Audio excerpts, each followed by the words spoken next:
అబ్దుల్ సలాం బుటావి మరణించాడు. అంటే మన ఆర్మ్డ్ ఫోర్సెస్కి ముఖ్యంగా ముంబైలో ఉండే పోలీస్ డిపార్ట్మెంట్. సో వీళ్ళు ఎలాంటి ఒక సెలబ్రేషన్స్ చేసుకోవాలి అంటే మాటల్లో మనం చెప్పలేమండి. అంటే ముంబై దాడులను మాట్లాడతాము, 26/11 అని చెప్తాం. దీనికి సంబంధించి మీకు ఐఎస్ఐ అలాగే లష్కర్ ఇ తైబా అనబడే ఒక తీవ్రవాద సంస్థ. సో వీళ్ళ అధినేత హఫీజ్ సయ్యద్, అతని యొక్క అతి ముఖ్యమైన డెప్యూటీ అంటే మీకు హఫీజ్ సయ్యద్ను వీళ్ళు అరెస్ట్ చేసి జైల్లో పెట్టారు. ఇదంతా తూతూ మంత్రంగా జరుగుతుందండి. ఇతన్ని అరెస్ట్ చేసేసాము, ఇదిగోండి ఇన్నేళ్ల పాటు ఇతనికి జైలు శిక్ష పడిందని అంటారు. తర్వాత రోజు వాడు బయటికి వెళ్ళి తిరుగుతూ ఉంటాడు. నేను మొన్న మాట్లాడాను చూసారా, తీవ్రవాది ఏమో జైల్లో ఉంటాడు, వాడి భార్య ఏమో అక్కడ ప్రెగ్నెంట్ అవుతుంది. ఎలారా ఇది జరిగింది అంటే వాడు ఏదో జరిగింది లేనిది అంటాడు. ఏంటి, రోజు ఇంటికి వెళ్ళి వస్తూ ఉంటాడు. ఇది పాకిస్తాన్లో మీకు జైళ్ళ వ్యవహారం. అలాంటిది మీకు ఇతన్ని కూడా వీళ్ళు అరెస్ట్ చేశామని అన్నారు. మీకు యథేచ్ఛగా హాయిగా బయట తిరుగుతూనే ఉన్నాడు. నాకు అనిపించిన విషయం, నేను బాధపడే విషయము, చాలామంది అడుగుతుంటారు, ప్రేమ్ గారు మీకు ఈ అమెరికా అంటే ఎందుకండి ఇంత కోపం అని చెప్పి. చాలామంది ఎక్కడికి వెళ్ళినా, ఏ సెమినార్ ఏ మీటింగ్కి వెళ్ళినా ఈ అమెరికా వాడిని ఎందుకు ఇంతలా మీరు తిడతారు అని అడుగుతారు. చూడండి ఫ్రెండ్స్, ఈ ముంబై దాడులు జరిగిన తరువాత 141 మంది భారతీయులు మరణించారండి. అంటే ఆ కుటుంబాల విషయం మీరు ఒకసారి ఆలోచించి, ఎంతోమంది పోలీస్ ఆఫీసర్స్ ఉన్నారు. ఆ ఫ్యామిలీలో ఉన్న బాధ మీకు ఎన్నో వీడియోస్ ఉంటాయి, చూస్తే నిజంగా ఏడుపు వస్తుందండి. సో అలాంటిది ముంబై దాడుల్లో వీళ్ళు ప్రాణత్యాగాలు చేశారు.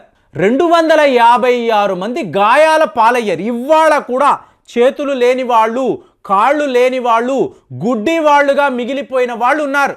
ఆ కుటుంబాల గురించి ఒక్కసారి మీరు ఆలోచించండి. మనం శుభ్రంగా ఉన్నాం, హాయిగా ఉన్నాం, వాళ్ళ జీవితాలు. సో ఇదంతా ఒకవైపు పెట్టండి. అమెరికాకు సంబంధించిన పౌరులు 6 మంది మరణించారండి. Israel citizens 4. కానీ అమెరికా వాడు ఏం చేస్తాడో చెప్పమంటారా, పాకిస్తాన్తో ఫ్రెండ్షిప్ అంటాడు. అంటే తన పౌరులు మరణించిన ఈ 26/11 అనేది పాకిస్తాన్ వాళ్లే చేశారు అని చెప్పి ప్రపంచంలో అందరికీ తెలుసు. అయినా కూడా అమెరికా వాడు వాళ్లతో ఫ్రెండ్షిప్ అంటాడు, వాళ్ళకి ఫండింగ్ అంటాడు, వాళ్ళ యొక్క విమానాలు, యుద్ధ విమానాలకు వీడు మెయింటెనెన్స్ ఛార్జెస్ పే చేస్తాడండి. ఎంత దరిద్రమో చూడండి. అంటే భారతదేశం ఏం చేసిందంటే యునైటెడ్ నేషన్స్కి వెళ్ళి ఇది పాకిస్తాన్ పనే, ఈ తీవ్రవాదులందరూ పాకిస్తాన్లోనే ఉంటారు, పలానా అడ్రస్లో ఉంటారు, ఈ సంస్థ పేరు ఇది, వీళ్ళలో వీళ్ళు కీలకమైన తీవ్రవాదులు, సో వీళ్ళని భారత్కి అప్పచెప్పండి. ఎక్కడ, యునైటెడ్ నేషన్స్ వేదికలో మనము ఎన్నో రిప్రజెంటేషన్స్ ఇచ్చాం, ఎన్నో నోటీసులు ఇచ్చాం. కానీ ఎప్పుడూ కూడా అమెరికా వాడు చెప్పాడు కాబట్టి ఏ రోజు యునైటెడ్ నేషన్స్ ఎటువంటి యాక్షన్, ఏమంటారు ఫైనల్గా వీడు ఒక లిస్టెడ్ టెర్రరిస్ట్, డెసిగ్నేటెడ్ టెర్రరిస్ట్ అని చెప్పి చెప్తారే తప్ప వాడి మీద ఏమిటి చర్యలు అంటే పాకిస్తాన్ కదా మీరు పట్టుకోవాలి. మీరు నేను భారత ప్రభుత్వం పాకిస్తాన్ని అడిగితే వాడు వాళ్ళని మనకు అప్పచెప్తాడా?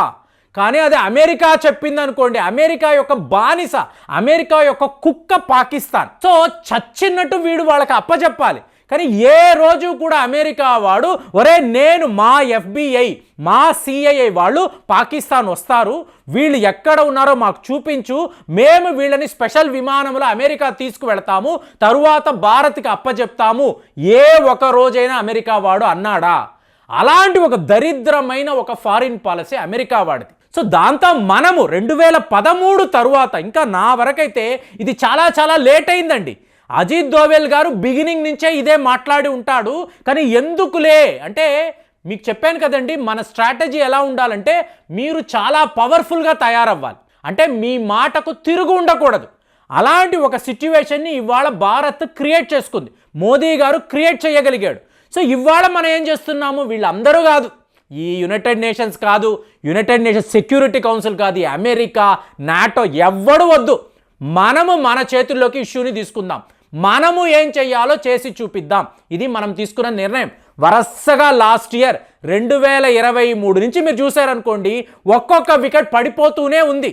సో ఇవాళ 2024 ఫస్ట్ వికెట్ ఎవరిదండి, అబ్దుల్ సలాం బుటావి. ఇతను కార్డియాక్ అరెస్ట్లో మరణించాడు. ఓకే ఫైన్, ఎక్కడ అంటే ఏదో జైల్లో నుండి వాళ్ళు చెప్తారు. అయినా కూడా ఒక తీవ్రవాది మనము ఏదో ఒక రకంగా అరెస్ట్ చేయాలి, మా దేశానికి పంపించండి అని చెప్తున్న ఈ తీవ్రవాది ఇవాళ అక్కడ ఒక జైల్లో మరణించాడు అన్నప్పుడు నిజంగానే భారత్కు చాలా పెద్ద వార్త అండి.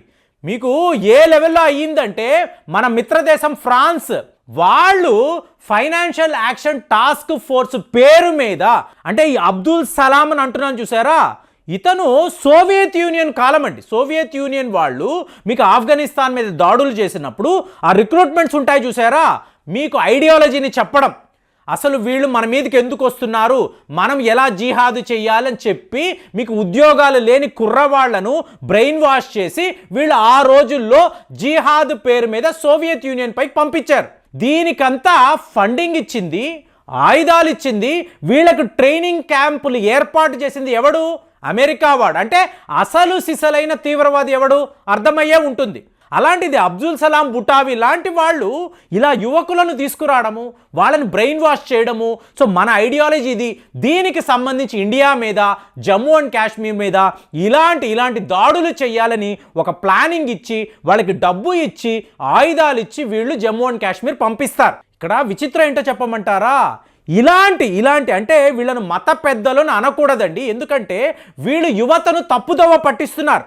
మదరసా పేరు మీద, మదరసాలో పవిత్ర ఖురాన్ మీకు నేర్పిస్తారు, అక్కడ వీళ్ళు ఇలా తీవ్రవాదాన్ని నేర్పించడము, తీవ్రవాద ఐడియాలజీని యువకుల్లోకి ఇలాగ బ్రెయిన్ వాష్ చేయడము ఎంత తప్పో చూడండి. కానీ నేను చెప్పేది ఏంటంటే వీళ్ళు హాయిగా తమ గదుల్లో మంచిగా బిర్యానీలు పెట్టుకొని బిర్యానీలు తింటూ ఈ యువకులను రెచ్చగొడతారండి. ఎంతమంది అంటే ఆత్మాహుతి దాడికి పాల్పడిన వాళ్ళు ఎంతోమంది యువకులు, వాళ్ళ తల్లిదండ్రుల గురించి ఆలోచించండి.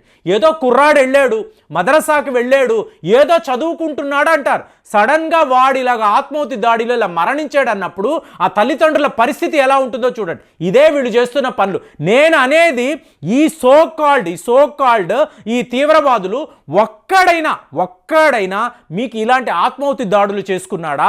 మీకు ఇలా తుపాకులు పట్టుకొని వెళ్ళి వీళ్ళు భారత్తో, ఇండియన్ ఆర్మ్డ్ ఫోర్సెస్తో వీళ్ళు యుద్ధము చేశారా? ఏది చేయరండి.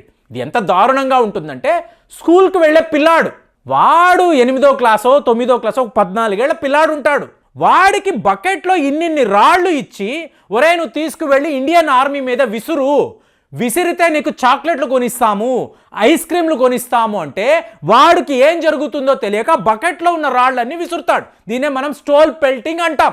తరువాత మనం వాళ్ళ మీద కేసులు పెడతాం.